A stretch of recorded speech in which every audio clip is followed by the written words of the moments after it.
Hi friends, good morning. எல்லோரும் எப்படி இருக்கீங்க? இது சண்டே அன்றைக்கி எடுத்த வீடியோங்க. இந்த வீடியோவில் நம்ம என்ன பார்க்க போகிறோன்னா, எல்லாருக்கும் சில டவுட்ஸ் இருக்குது. 3 மணிக்கு மேலே எப்படி சாப்பிடாமல் இருக்கீங்க? வெயிட் லாஸ் டிப்ஸ் சொல்லுங்கள் சிஸ்டர். நீங்கள் எவ்வளோ வெயிட் லாஸ் பண்ணியிருக்கீங்க? லாஸ்ட்டு வீடியோவில் லாங் வீடியோவில் உங்களுக்கு அதை நான் ஆன்சர் பண்ணியிருப்பேன். இந்த வீடியோவில் கேட்ட கொஷின் எல்லாத்துக்கும் ஆன்சர் நான் சொல்லியிருக்கேன். வீடியோவை கொஞ்சம் கூட ஸ்கிப் பண்ணாமல் ஃபுல்லாக பாருங்கள். அப்போ தான் தெளிவாக இருக்கும். மார்னிங் பிரேக்ஃபாஸ்ட்டுக்கு இன்றைக்கி அரௌண்டு நான் 11:50க்கு தான் இன்றைக்கி நான் எடுத்துக்கிட்டேன். கொஞ்சம் வேலையாக இருந்தேன். ஸோ அதனால் என்னால் சாப்பிட முடியல. மார்னிங் கரெக்டாக 11 o'clock ஃபுல்லாக ஹாட் வாட்டர் எடுத்துக்கிட்டேன். அதுக்கப்புறம் ஒரு தோசை, அந்த தோசையில் பார்த்திங்கன்னா 2 முட்டை உடச்சி ஊற்றியிருக்கேன். முட்டை தோசை தான் நான் இன்றைக்கி எடுத்துக்கிட்டேன். நான் இன்றைக்கி நார்மல் அரிசி மாவு தோசை தான் எடுத்துக்கேன். நீங்கள் பச்சை பயிர் தோசை போட்டிருந்தேன், நீங்கள் பச்சை பயிர் தோசை கூட எடுத்துக்கலாம். நான் இன்றைக்கி நார்மல் தோசை தான், முட்டை தோசை 1 எடுத்திருக்கேன். ஒரே தோசை தான் எடுத்துக்கிட்டேன். அதுக்கப்புறம் கொஞ்ச நேரம் கழித்து ஒரு 1 hour கழித்து 1 o'clock போல் ஏதாச்சும் ஒரு ஃப்ரூட்ஸ் நீங்கள் இன்க்ளூட் பண்ணியே ஆகணும் உங்கள் டயட்டில். ஏதாச்சும் ஒரு தோசை ஃப்ரூட் எடுத்துக்கோங்க. பாருங்கள், தோசை ரெடியாக ஆகிடுச்சு. நான் இன்றைக்கி நல்லா சாம்பார் நிறையா ஊற்றி என்னோடய பிரேக்ஃபாஸ்ட் சாப்பிட்டு முடிச்சிட்டேங்க. அப்புறம் லன்ச்சு செய்ய ஸ்டார்ட் பண்ணிட்டேன். ஏன்னா நம்ம சீக்கிரமாக செஞ்சால் தான் கரெக்ட் டைமுக்கு அந்த ஷெட்யூலை நம்மளால் முடிக்க முடியும், இல்லைனா லேட் ஆகிடும். கிட்ஸ் இப்போ வீட்டில் தான் இருக்காங்க. இங்கே மஸ்கட்டில் பார்த்திங்கன்னா ஸ்கூல் லீவு. இந்த மந்த் எண்டு தான் எல்லாம் ஸ்கூல்லாம் ரீஓப்பன் பண்ணுறாங்க. இந்தியாலாம் ரீஓப்பன் பண்ணிட்டாங்களா என்னன்னு சொல்லுங்கள். கிட்ஸுக்கு எப்படி போகுது ஸ்கூல்னு சொல்லுங்கள். இன்றைக்கி லன்ச் பார்த்திங்கன்னா ரசம், அவரைக்காய் பொரியல், முருங்கைக்கீரை பொரியல் தான் பண்ணியிருக்கேன். நான் இன்றைக்கி வீடியோவில் கவர் பண்ணியிருக்கிறது உங்களுக்கு அவரைக்காய் பொரியலும் முருங்கைக்கீரை பொரியலும் கவர் பண்ணியிருக்கேன். அந்த ரெசிப்பியும் நீங்கள் பார்த்துக்கோங்க. ஆயில் ரொம்ப கம்மியாக தான் ஃப்ரெண்ட்ஸ் நான் யூஸ் பண்ணுறேன். எனக்கு சமைக்கும் போது, ஃபேமிலியில் இருக்கிறவங்களுக்கு சமைக்கும் போது கொஞ்சம் எக்ஸ்ட்ரா ஆயில் விட்டே சமைக்கிறேன். நம்மளுக்கு சமைக்கும் போது நான் கொஞ்சம் பார்த்து தான் செய்கிறேன். அவரைக்காய் இன்றைக்கி 1/4 கிலோ அவரைக்காய் எடுத்திருக்கேன். அது 2 பக்கம் காம்பு நம்ம எல்லாம் கட் பண்ணிவிட்டு இந்த மாதிரி பொடியாக கட் பண்ணி எடுத்துக்கோங்க. ஒரு மீடியம் சைஸ் ஆனியன் எடுத்திருக்கேன். அதே போல் பாதி தக்காளி தான் எடுத்திருக்கேன், ஃபுல் தக்காளி எடுக்கலை. ஏன்னா தக்காளிக்கு இது கொஞ்சம் புளிப்பாக இருக்குது, அதனால் பாதி தக்காளி தான் எடுத்திருக்கேன். உங்களுக்கு புளிப்பு கம்மியாக இருக்க தக்காளி தான் நீங்கள் ஒரு தக்காளி எடுத்துக்கோங்க. இந்த மாதிரி 2த்தையும் பொடியாக கட் பண்ணிவிட்டு நம்ம வதக்கும் போது நான் வீடியோ மறுபடியும் கண்டினியூ பண்ணுறேன், ரெசிபி வீடியோவை. ஒரு சிஸ்டர் கேட்டிருந்தாங்க, சிஸ்டர் நீங்கள் எப்படி 3 o'clock மேலே சாப்பிடாமல் இருக்கீங்க, எப்படி கிரேவிங்ஸை கண்ட்ரோல் பண்ணுறீங்க அப்படின்னு சொல்லிட்டு கேட்டிருக்காங்க. அதுக்கு பதில் என்னென்னா, கண்டிப்பாக கிரேவிங்ஸ் இருக்க தான் செய்யும் சிஸ்டர். நம்ம எப்படி அதை கண்ட்ரோல் பண்ணி கொண்டு போகணுன்னா, கண்டிப்பாக நீங்கள் 3 to 4 லிட்டர் தண்ணி எடுத்துக்கோங்க. நீங்கள் பசி எடுக்கும்போது நம்மளுக்கு அது பசி கிடையாது, நம்மளுக்கு தோணும் பசி எடுக்கிற மாதிரி. பட் அந்த டைமில் நீங்கள் தண்ணி குடிச்சிங்கனாவே உங்களுக்கு அந்த பசி அடங்கிடும். வேறு எதுவுமே நம்ம சாப்பிட தேவையில்லை. தண்ணி நீங்கள் கண்டிப்பாக 3 to 4 லிட்டர் எடுத்துக்கோங்க. இப்போ நீங்கள் 10 kgனா 1 லிட்டர் தண்ணி கணக்கு வச்சுக்கோங்க. 50 இருக்கீங்கன்னா அதுக்கேற்ற மாதிரி தண்ணி.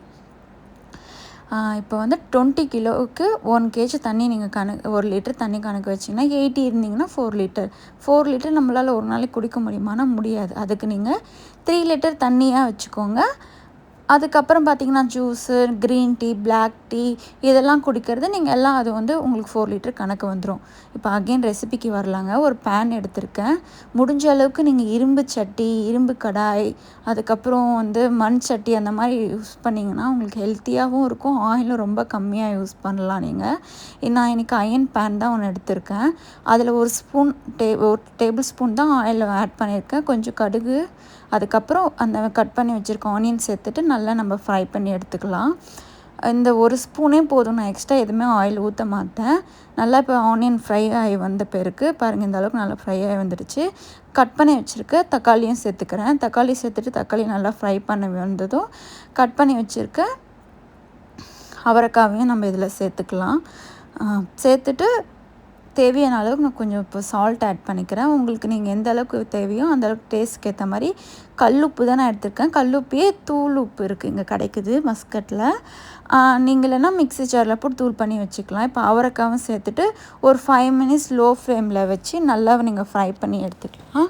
அதுக்கப்புறம் தேவையான மசாலா பார்த்திங்கன்னா இதுக்கு ஒன்றுமே இல்லை, ரொம்ப ரொம்ப கம்மியான மசாலா தான் ஃப்ரெண்ட்ஸ் தேவைப்படும். இதுக்கு மஞ்சத்தூள், காரத்துக்கேற்ப மிளகாத்தூள் ஆட் பண்ணிவிட்டு ஒரு 5 மினிட்ஸ் வதக்கிட்டு கொஞ்சமாக தண்ணி ஊற்றிக்கணும், ரொம்ப தண்ணி ஊற்றக்கூடாது. இப்போ நான் மஞ்சத்தூள் சேர்த்துக்கிறேன். அதுக்கப்புறம் மிளகாத்தூள் வந்து ஒரு 1/4 ஸ்பூன் தான் சேர்த்துக்கிறேன், ஏன்னா என்னோடய மிளகாத்தூள் ரொம்ப காரமாக இருக்குது. நீங்கள் உங்கள் டேஸ்ட்க்கு ஏற்ற மாதிரி நீங்கள் காரம் சேர்த்துக்கோங்க. சேர்த்துட்டு இது நல்லா ஃப்ரை பண்ணி விட்டுடலாம், பச்சை வாசனை போகிற அளவுக்கு. கொஞ்சமாக ஒரு அரை கிளாஸ் தண்ணி கூட நான் ஊற்றலை. நீங்கள் அதுக்கு நீங்கள் எவ்வளோ காய் எடுக்கிறீங்களோ அதுக்கு ஏற்ற மாதிரி நீங்கள் தண்ணி ஆட் பண்ணிவிட்டு லோ ஃப்ளேமில் வச்சு குக் பண்ணி எடுத்துக்கலாம். லோ ஃப்ளேமில் வச்சு குக் பண்ணும்போது உங்களுக்கு டேஸ்ட்டு வைஸ் ரொம்பவே நல்லாயிருக்கும் ஃப்ரெண்ட்ஸ். இப்போ நம்ம வந்து இதை ஃப்ரை பண்ணி எடுத்துக்கலாம். ஃப்ரை பண்ணிவிட்டு 15 மினிட்ஸ் நான் லோ ஃப்ளேமில் மூடி போட்டு மூடி வச்சிடுறேன். அகெயின் இப்போ நான் வந்து வீடியோக்கு டிப்ஸ்க்கு வரேன். அதுக்கப்புறம் பார்த்திங்கன்னா கண்டிப்பாக ஒரு ஃப்ரூட்ஸ்னால் இந்த ஃப்ரூட்ஸ் தான் நம்ம எடுத்துக்கணும், இந்த பழம் தான் சாப்பிட்ணுன்னு கிடையாது. உங்களுக்கு எது ஆனால் வந்து நம்மளுக்கு வெயிட் கெயின் பண்ணாத அளவுக்கு இருக்கணும். நீங்கள் டெய்லி எக்ஸாம்பிள் எடுத்துக்கிட்டிங்கன்னா ஆப்பிள் சாப்பிட்லாம், ஆரஞ்சு சாப்பிட்லாம், பப்பாயா சாப்பிட்லாம், பைனாப்பிள் சாப்பிட்லாம். இப்போ மேங்கோ சீசன், மேங்கோ கிடைச்சாலும் நீங்கள் சாப்பிட்லாம். வந்து மேங்கோவும் எடுத்துக்கலாம். பட் வந்து சின்ன மாம்பழமாக கொஞ்சம் கலரிஸ் கம்மியாக இருக்கிற மாதிரி அதுக்கேற்ற மாதிரி நீங்கள் பார்த்து சாப்பிட்டுக்கோங்க. இப்போ முருங்கைக்கீரை பொரியல் பண்ணிக்கலாம். ஒரு டேபிள் ஸ்பூன் ஆயில் ஆட் பண்ணியிருக்கேன். இதில் கொஞ்சமாக கடுகு சேர்த்துக்கலாம். ஆயில் நல்லா ஹீட் ஆன பிறகு கடுகு சேர்த்துட்டு ஒரு ஸ்பூன் கடலைப்பருப்பு சேர்த்துக்கிறேன். கடலைப்பருப்பு சேர்க்கும் போது நல்லாயிருக்கும் டேஸ்ட்டு. இப்போ கடலைப்பருப்பு நல்லா கலர் சேஞ்ச் ஆகி வந்த பிறகு இதில் 2 பல்லு பூண்டை நான் வந்து தட்டி எடுத்திருக்கேன். பூண்டு சேர்க்கும் போது அந்த அரோமா நல்லாயிருக்கும் கீரை பொரியலுக்கு. இப்போ வந்து நான் பூண்டு சேர்த்துக்கிறேன். பூண்டு அதுக்கும் இதே போல் தான், இந்த டிஷ்ஷுக்கும் மீடியம் சைஸ் ஒரு வெங்காயத்தை நல்லா பொடியாக முடிஞ்ச அளவுக்கு அரிஞ்சு எடுத்துக்கோங்க. அப்போ ரொம்ப டேஸ்ட் வைஸ் நல்லாயிருக்கும். பூண்டு சேர்த்து ஒரு நிமிஷம் நல்லா வதங்கின பிறகு வெங்காயம் சேர்த்துலாம். ரொம்ப சிம்பிள் தான் ஃப்ரெண்ட்ஸ் இந்த ரெசிபி. பட்டு ஹெல்த் வைஸ் டேஸ்ட் வைஸ் ரொம்ப நல்லது முருங்கீரை. ஏதாச்சும் ஒரு கீரை நீங்கள் உங்கள் டயட்டில் வந்து ஆட் பண்ணிக்கோங்க. வீக்லி 2 டைம் வந்து நீங்கள் கீரை கிடச்சிச்சின்னா நீங்கள் ஆட் பண்ணிக்கலாம். நான் ஃபஸ்ட்டே வந்து காஞ்ச மிளகாய் போட்டிருக்கணும், ஏன்னா போட்டால் அது வந்து தீஞ்ச மாதிரி ஆகிடுன்ட்டு நான் இப்போ காஞ்ச மிளகா வந்து ஒரு 2-3 மிளகா சேர்த்துக்கிறேன்.